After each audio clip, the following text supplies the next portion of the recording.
సత్యనారాయణ గారు, రాష్ట్రంలో జరుగుతున్నటువంటి రాక్షస పాలన అని చెప్పి ఒక ట్యాగ్లైన్ పెట్టారు మొన్న మాజీ ముఖ్యమంత్రి. వాళ్ళ ఉద్దేశంలో పులివెందుల ఎమ్మెల్యే అనుకోవచ్చు. కానీ మాజీ సీఎం గానే చూస్తా ఉన్నప్పటికీ లేదు, ఇక్కడ జరుగుతున్న రాక్షస పాలన గురించి సింబాలిక్ ధర్నా చేస్తాం మా నాయకులందరినీ తీసుకుని ఢిల్లీలో అని చెప్తూ ఉన్నారు. దానికి ఎంతవరకు కేంద్రం అంటే ఆల్రెడీ ప్రధానమంత్రి అపాయింట్మెంట్, అమిత్ షాది, రాష్ట్రపతి వీళ్ళందరూ అపాయింట్మెంట్స్ తీసుకున్నాము, మాట్లాడి మేము అక్కడ ధర్నా చేస్తాము అని చెప్పి మాట్లాడుతున్నారు.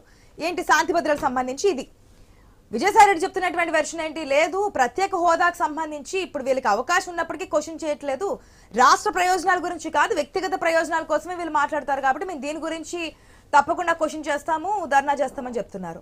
అసలు ఏంటి, ఏది కరెక్ట్ అంటారు? ఎంతవరకు ఎన్డీఏ కూటమి ఏ విధంగా స్పందిస్తుంది అనుకోవచ్చు కేంద్రంలో? ముందుగా మీకు ప్యానల్లో ఉన్న సభ్యులకి, ఐ న్యూస్ ప్రేక్షకులందరికీ కూడా నాకు నమస్కారాలండి.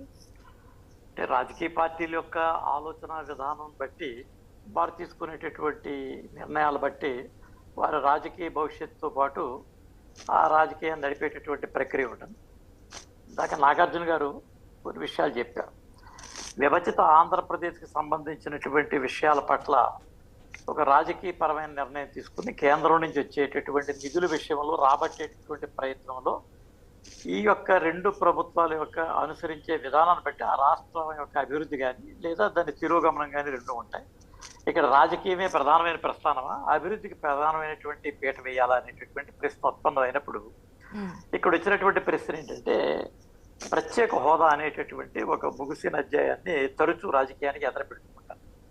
అది గతంలో ఆ ప్రభుత్వం కానీ ఇప్పుడు ఈ ప్రభుత్వం కానీ ఆ ప్రత్యేక హోదా అనేటటువంటి దాని చుట్టూ రాజకీయం తిరుగుతూ ఉంటుంది తప్ప, ఈ రాష్ట్రం ఎదుర్కొంటున్నటువంటి ఒక 4-5 సమస్యలు ప్రధానంగా అమరావతి కానీ, పోలవరం కానీ, విశాఖపట్నం స్టీల్ ప్లాంట్ కానీ, ఆ రకంగా మనకి ఈ స్టీల్ ప్లాంట్కి చెందినటువంటి విషయం కానీ ఇవన్నీ కూడా నడుస్తూ ఉంటాయి. అయితే ఇటీవల కాలంలో జరిగిన తర్వాత ఎన్డీఏ ప్రభుత్వం ఏర్పడిన తర్వాత చంద్రబాబు నాయుడు గారు రెండోసారి టూర్ వెళ్ళేటటువంటి సందర్భంలో కేంద్ర ప్రభుత్వం ఆంధ్రప్రదేశ్కి హెచ్పిసిఎల్ కార్పొరేషన్ ఒక అలాట్మెంట్ ఉంది, అమరావతి కన్ఫర్మ్ చేస్తూ ఒక 30,000 కోట్ల రూపాయలు రెండు కూడా రిలీజ్ చేసేటటువంటి సందర్భం జరిగింది. ఇది రాష్ట్రానికి సంబంధించినటువంటి విషయం, ఇది రాజకీయాలకు అతీతంగా జరిగేటటువంటి విషయం.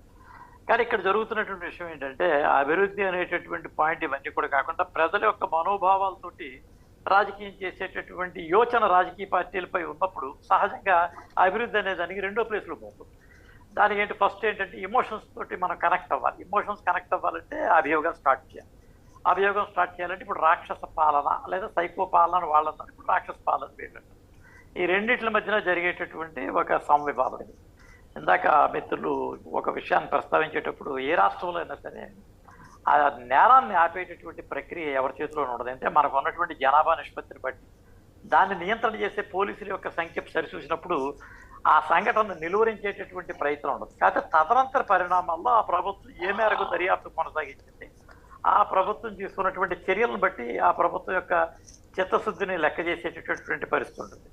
అయితే ఇక్కడ జరిగేటటువంటి విషయం ఏంటంటే, అప్పుడు కానీ ఇప్పుడు కానీ గడిచిన 10 సంవత్సరాల కాలంలోనూ ఈ యొక్క అత్యాచారాలు జరుగుతాయి, భవిష్యత్తులో కూడా జరగబోతాయి. దానికి అసలు ఆపేటటువంటి పరిస్థితి లేదు. దీనికి అత్యధికంగా ఇంపోజ్ చేసేది ఏంటంటే, ఒకటి క్యాపిటల్ పనిష్మెంట్ కోర్టు ద్వారా జరిగేది, అన్అఫిషియల్గా జరిగేది ఏంటంటే పోలీస్ ఎన్కౌంటర్స్. అప్పటికప్పుడు తాత్కాలికంగా ప్రజల యొక్క ఉద్రేకాన్ని దృష్టిలో పెట్టుకుని ఏదో చేస్తూ ఉంటారు. కానీ అటు క్యాపిటల్ పనిష్మెంట్ ద్వారా ఉరులు తీసినా, ఇటు పోలీసులు ఎన్కౌంటర్ చేసిన నేర ప్రవృత్తి అవుతుందా అంటే ఆగడం కంటే తిరిగి మళ్ళీ ఇది వేరే లేదు. ఇది సామాజిక స్పృహ కావాలి, బాధ్యతాయుతమైనటువంటి సామాజిక సంఘాలు ఇవన్నీ కూడా కావాలి. అభంశుభం తెలియనటువంటి పసిపిల్లల మీద కూడా అత్యాచారాలు చేసేటటువంటి ఒక నికృష్టమైనటువంటి ఆలోచన విధానానికి సమాజం ప్రభుత్వాన్ని వేరు చేయాలి. ఇదంతా ఈ డిబేట్ వచ్చేసరికి వేరేగా వెళ్తుంది. కానీ ఇక్కడ జరిగేటటువంటి ప్రక్రియ ఏంటంటే, ఇప్పుడు జరుగుతున్నటువంటి విషయాన్ని రాజకీయమే ప్రధానమైన కారణం. 6 వారాలు జరగలేనటువంటి విషయంలో ఈ అంశాన్ని రాష్ట్రంలో దీన్ని నడిపేటటువంటి యోచన కాకుండా నేరుగా ఢిల్లీలో తీసుకెళ్తే టాప్ గేర్లో వైఎస్ఆర్సీపీ నిర్ణయం తీసుకోవడం జరిగింది. ఈ టాప్ గేరింగ్ అనేటటువంటి పరిస్థితి ఏంటంటే, ఇది పరాకాష్ట. ఢిల్లీ వెళ్ళి కూర్చునే ఆలోచన ఎప్పుడు వస్తుందంటే, రాష్ట్రంలో శాసనసభలో కానీ మీ అంటే కేంద్ర పెద్దలు ప్రధాని వీరందరూ అపాయింట్మెంట్స్ కూడా కోరడం జరిగింది జగన్మోహన్ రెడ్డి. ఇస్తే ఏ విధంగా ఉంటుంది, ఇవ్వకపోతే ఏ విధంగా ఉంటుంది అనేది కూడా మరొక ప్రశ్న. దాని గురించి కూడా మాట్లాడదాం సత్యనారాయణ గారు. దానికంటే ముందు